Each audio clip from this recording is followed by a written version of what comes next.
hate towards Black immigrants, and specifically Haitians.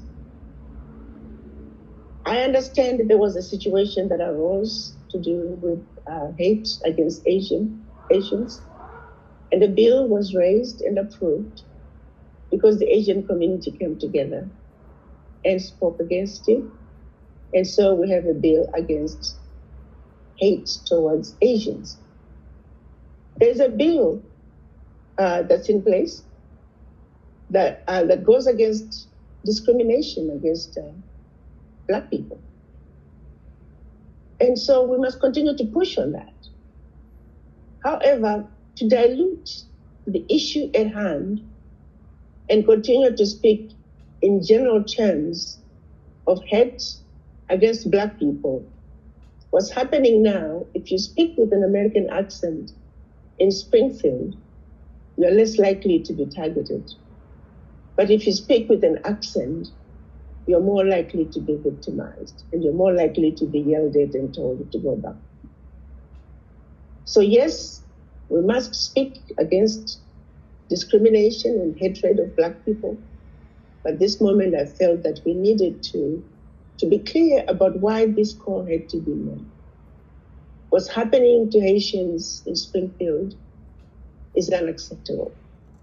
What's happening to Haitians, if we don't watch it, it's going to spread to not only Haitians, but all people of color who speak with an accent.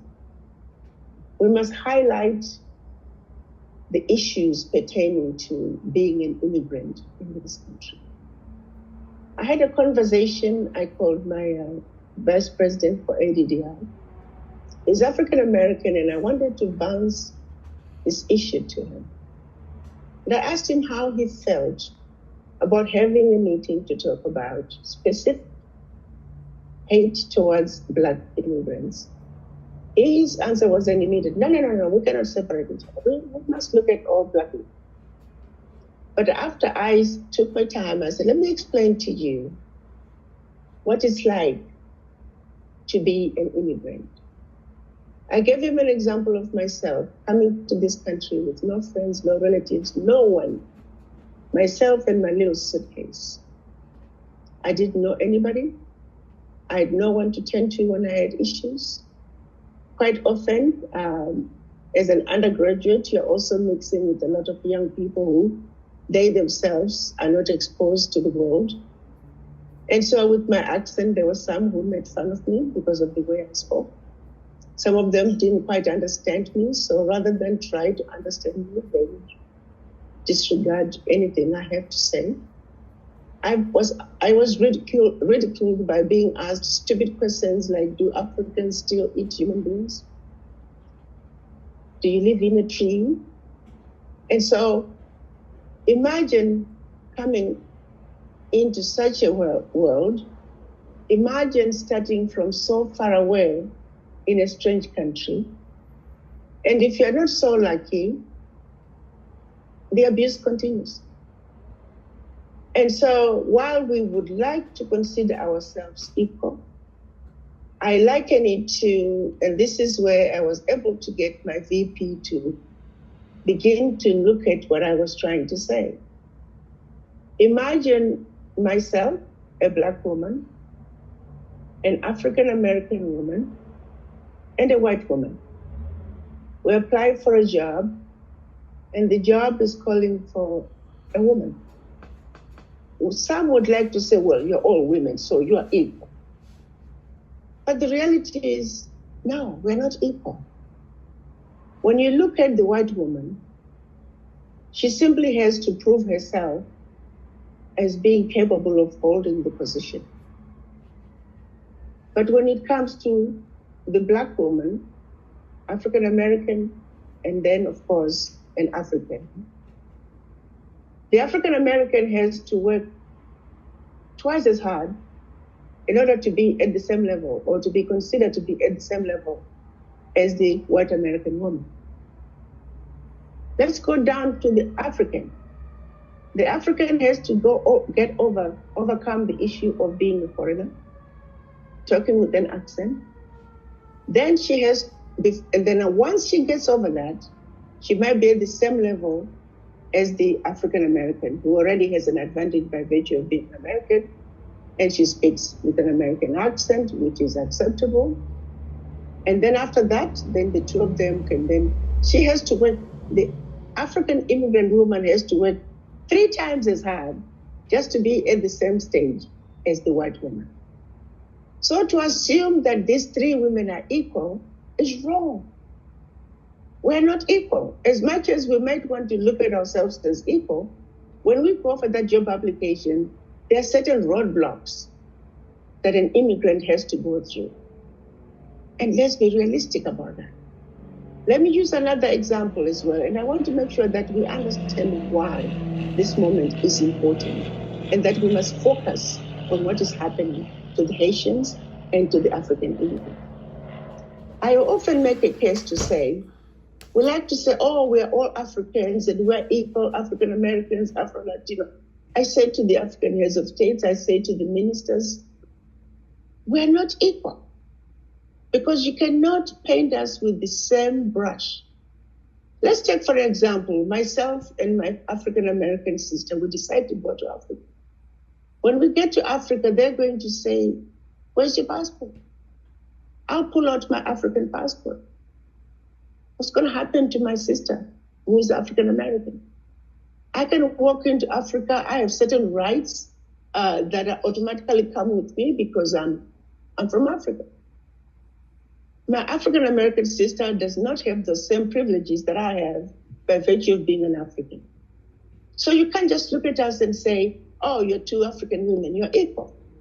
Yes, we're equal at a certain level, but when we zoom into specifics, what we need to do, in my case, I'm making a case to say, African heads of states equalize the playing field.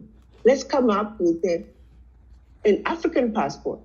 So that way, when our African American brothers and sisters come to Africa, now we are equal. They should have the same rights to having access to land, the same rights that I have as an African. They too must enjoy the same rights.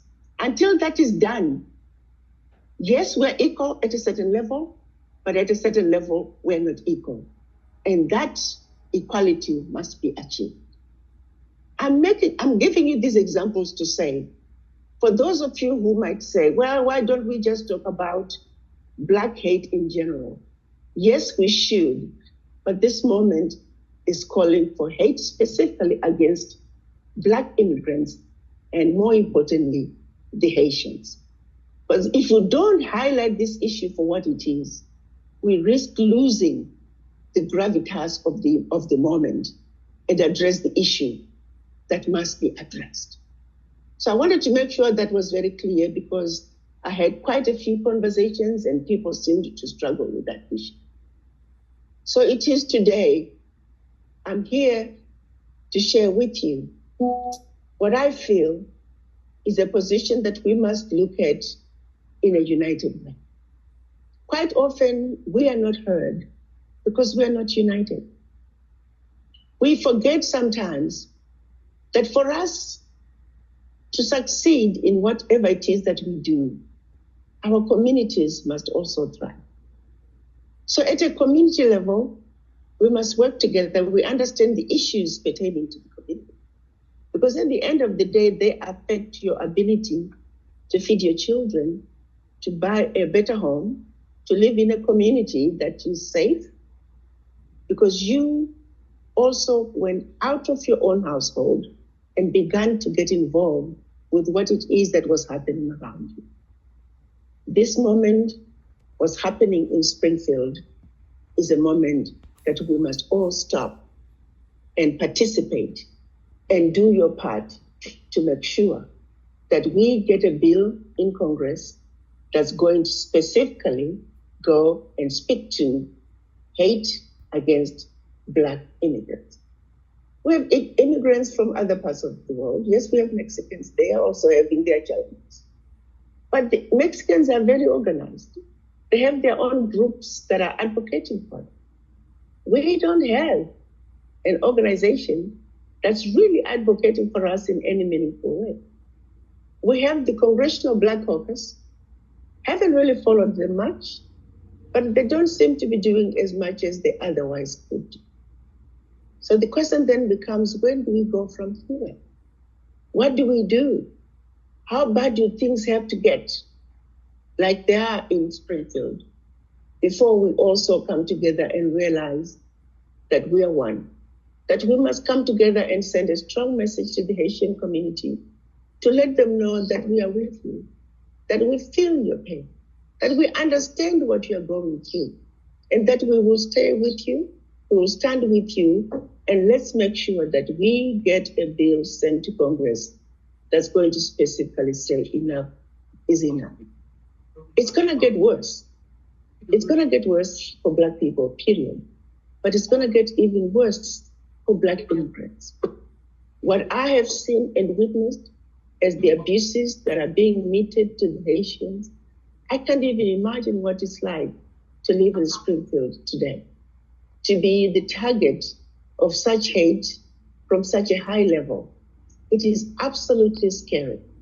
And if this is not a wake-up call to all of us, to really say whatever it is that we can do to make sure that the world understands, starting with here in America, that we are all united as immigrants, Black immigrants, and united as Black people in general, to say this is unacceptable, this will not be tolerated. And as a united front of African diaspora, and by African diaspora, I mean all people of African descent, no matter where you live, whether you are an African American, Afro-Latino, Afro-Caribbean, this is your issue. And it's something that you need to own, and it's something that you need to make sure that you play your part in making sure that we get a bill that goes to Congress that's going to speak specifically to hatred against Black immigrants. Yes, please, let's be clear. We are not saying hate against Black people in general is not an issue. It is an issue. But today, it is about specific hate towards immigrants. And you all know what I mean by that. And even some of our own people, other Black people who look like us, sometimes they struggle with understanding that they too are Black people, they too are Africans, and that we must speak with one voice. This is your problem as well. Just because you're an American doesn't mean it's not your issue. You got to speak out, because today is the Haitians, today is the African immigrants, tomorrow is going to be another group of people. But at the end of the day, I am not sure why the world has taken to disliking Black people. The owners, the mothers and fathers of humanity, we have been relegated to being at the bottom, to being the scums of the earth. Question is, are we willing to accept that position to perpetuity? The only hope that we have is to speak with one voice. The only hope that we have is to come together in solidarity. Whenever we have issues like what's happening in Springfield, we must come together very strong and let the world know that we can't take it anymore. We're not going to take this abuse lying down. What's happening in Springfield must be supported by every person, particularly Black people. But I would dare to say it must be supported by any human beings who believes in a world that is free, a world that is fair, a world that is free of bigotry and hate. We must stand together in solidarity and send a very strong message to the world, send a very strong message to Congress to say this is unacceptable, it will not be tolerated, and as Black people united, we want this hate to stop. The people in the Haitians in Springfield must live in peace. They're here legally. They're contributing to the growth of this country. They need to be respected like any other human being. And we're going to ask President Biden and his Vice President Kamala Harris to do something about what is going on in Springfield. I thank you all for giving me the opportunity to address you, and I appreciate all of you for coming to be part of this conversation. I would like to thank Sister Sylvia and her husband, my brother Agrippa, for the African Diaspora Foundation, an entity that is working towards peace. Peace not only among ourselves as Black people, but peace on earth. In particular, also peace in Africa. Thank you all for coming, and I look forward to listening to the other speakers as we continue to share words of solidarity as we come together to send a resounding message to the world.